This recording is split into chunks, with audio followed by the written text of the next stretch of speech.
지금 AI 업계에서는요, 보이지 않는 거대한 전쟁이 벌어지고 있습니다. 바로 차세대 AI 칩의 심장, 이 HBM4 메모리의 패권을 누가 쥐느냐를 두고 벌이는 반도체 거인들의 엄청난 싸움이죠. 그래서 오늘은 이 기술 전쟁의 핵심을 한번 파헤쳐 보려고 합니다.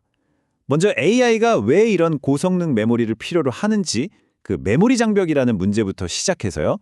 그리고 오늘의 주인공 HBM4가 대체 뭔지, 또 이걸 두고 싸우는 선수들은 누구고 전략은 어떤지, 이걸 만드는 기술은 또 얼마나 대단한지, 마지막으로 미래에는 어떤 그림이 그려질지까지 쭉 살펴보겠습니다. 자, 그럼 가장 먼저 이 싸움이 도대체 왜 시작됐는지 그 근본적인 원인부터 한번 짚고 넘어가야겠죠?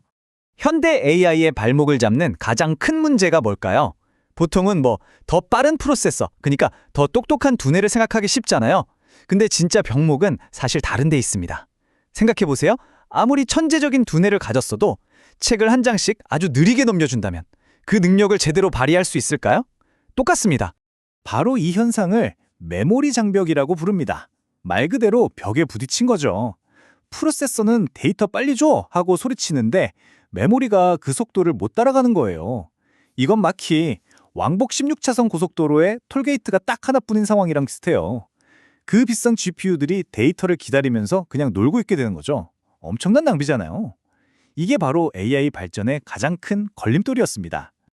그래서 이 답답한 벽을 확 뚫어버리기 위해 업계가 내놓은 비장의 무기가 있습니다. 바로 HBM4입니다. 네, HBM, 대체 이게 뭐길래 이렇게 난리일까요? 한번 자세히 들여다보죠. 고대역폭 메모리 HBM. 이걸 아주 간단하게 설명하면요.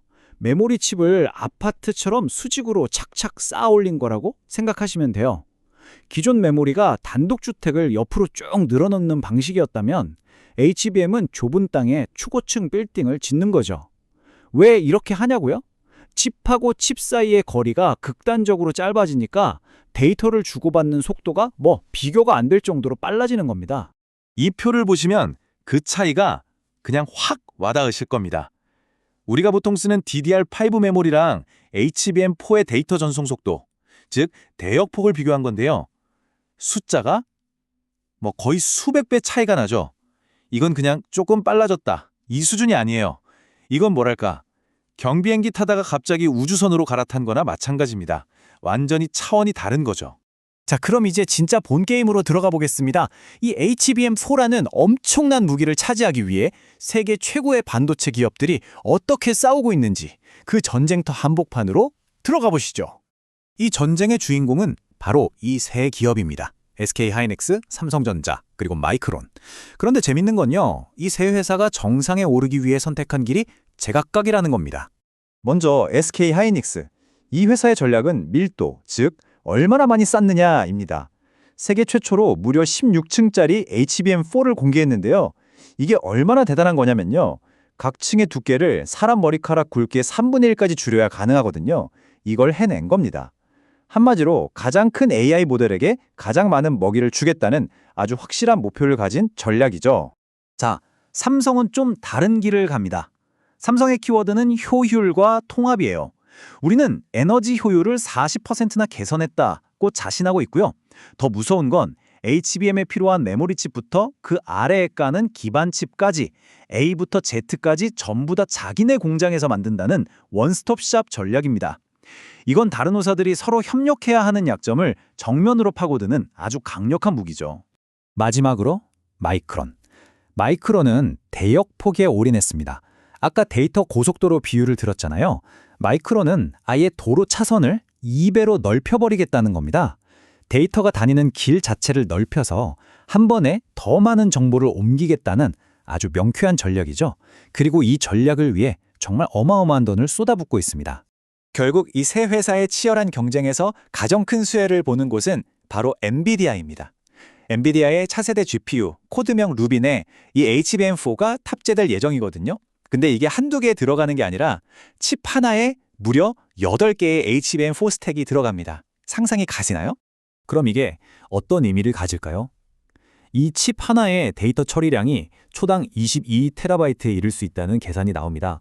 이전 세대보다 거의 3배 빠른 속도인데요.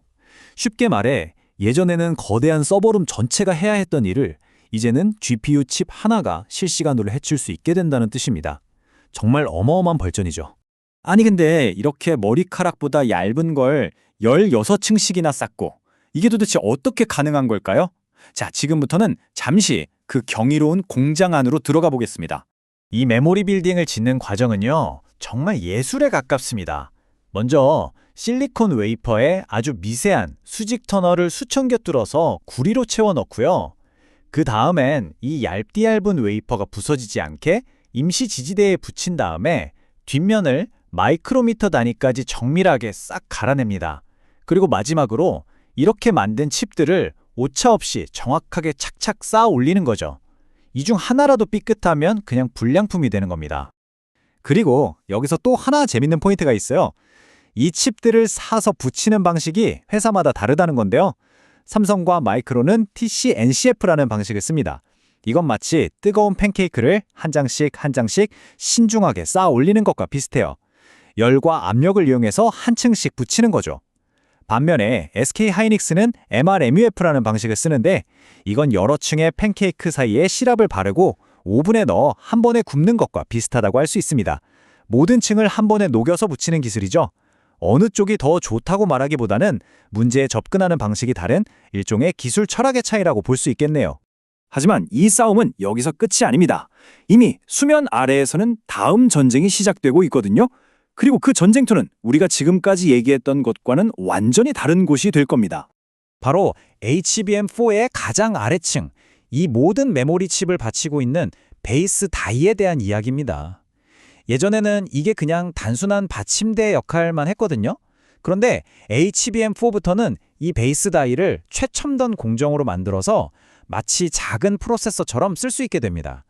이제 메모리가 단순히 데이터를 저장만 하는 게 아니라 어느 정도의 계산까지 직접 처리하게 되는 거죠.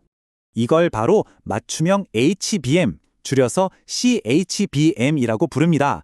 핵심은 이거예요. 굳이 데이터를 멀리 있는 CPU나 GPU까지 보낼 필요 없이 데이터가 저장된 메모리 바로 그 자리에서 간단한 계산을 처리해버리는 거죠. 이렇게 하면 데이터 이동에 드는 시간과 에너지를 엄청나게 아낄 수 있겠죠?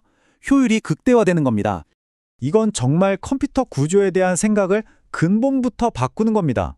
한 전문가의 말을 빌리자면 데이터가 저장되는 곳과 처리되는 곳의 경계가 흐려지는 진정한 의미의 니어 메모리 컴퓨팅으로 가는 혁명적인 단계라고 할 수 있죠. 그냥 성능 개선이 아니라 아예 판이 바뀌는 거예요. 결국 이 HBM4 전쟁이 우리에게 보여주는 건 명확합니다. 미래 AI의 성능은 이제 누가 더 계산을 잘하느냐가 아니라 누가 데이터를 더 빠르고 효율적으로 움직이느냐에 달려 있다는 거죠.